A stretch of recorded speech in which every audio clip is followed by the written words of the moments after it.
Dari topik pilihan kita beralih ke informasi emiten pilihan pemirsa di mana PT Elnusa Tbk atau ELSA memastikan akan membagikan dividen untuk tahun buku 2022 melalui rapat umum pemegang saham tahunan atau RUPST, di mana perseroan akan membagikan dividen sebesar Rp189 miliar, 50% dari laba bersih di 2022.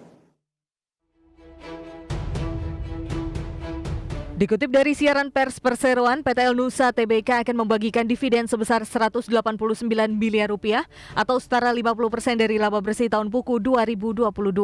Pembagian tersebut setara dengan Rp25,9 per saham. Keputusan ini diambil dalam rapat umum pemegang saham tahunan atau RUPST perseroan.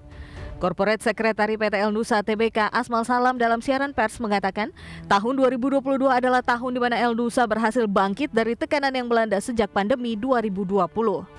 Di tahun lalu, ELSA membukukan pendapatan usaha sebesar Rp12,3 triliun di 2022. Posisi ini naik 51% secara tahunan dari tahun 2021 sebesar Rp8,1 triliun. Adapun laba bersih di tahun 2022 mencapai Rp378 miliar, tumbuh substansial 248% year on year dari tahun 2021 yang sebesar Rp108 miliar. Perolehan tersebut didorong atas peningkatan semua segmen perseroan seiring dengan peningkatan aktivitas hulu migas dan kebutuhan BBM industri maupun masyarakat. Berbagai sumber IDX Channel.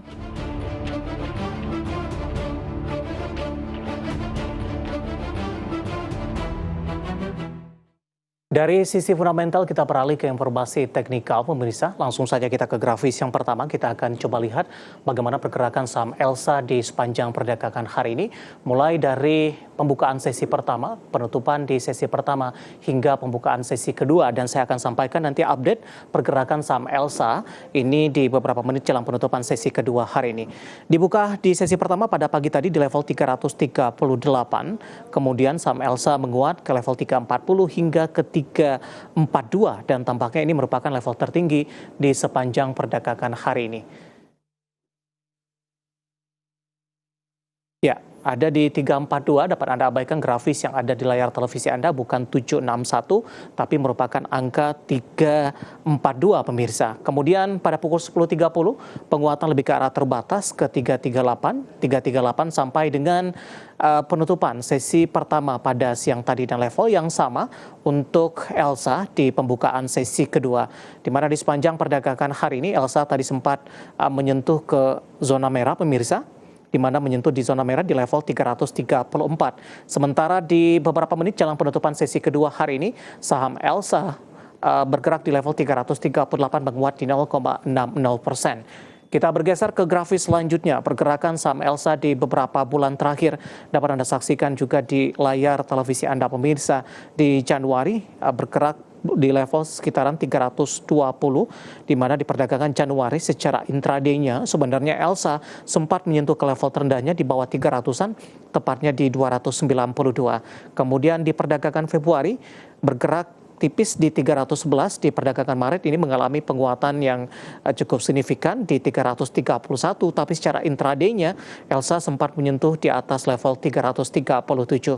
Sementara di perdagangan April, pergerakan saham ELSA bergerak di 320.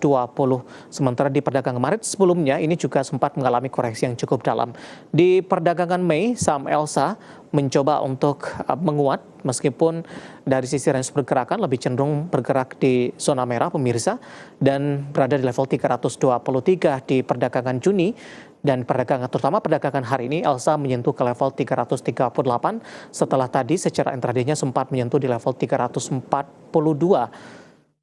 Di mana sampai sejauh ini ELSA belum mampu untuk menembus kembali di level 346, level yang sempat disentuh oleh ELSA di perdagangan di Desember tahun lalu.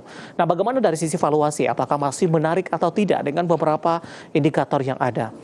Kita bergeser ke grafis selanjutnya, kita akan coba lihat dari posisi price to earning ratio-nya ada di kisaran masih di bawah 10 kali, di 5,37 kali, PSR-nya di 0,20 kali, PBV-nya di kisaran di 0,50 kali, dan PCFR ada di kisaran di 0,91 kali.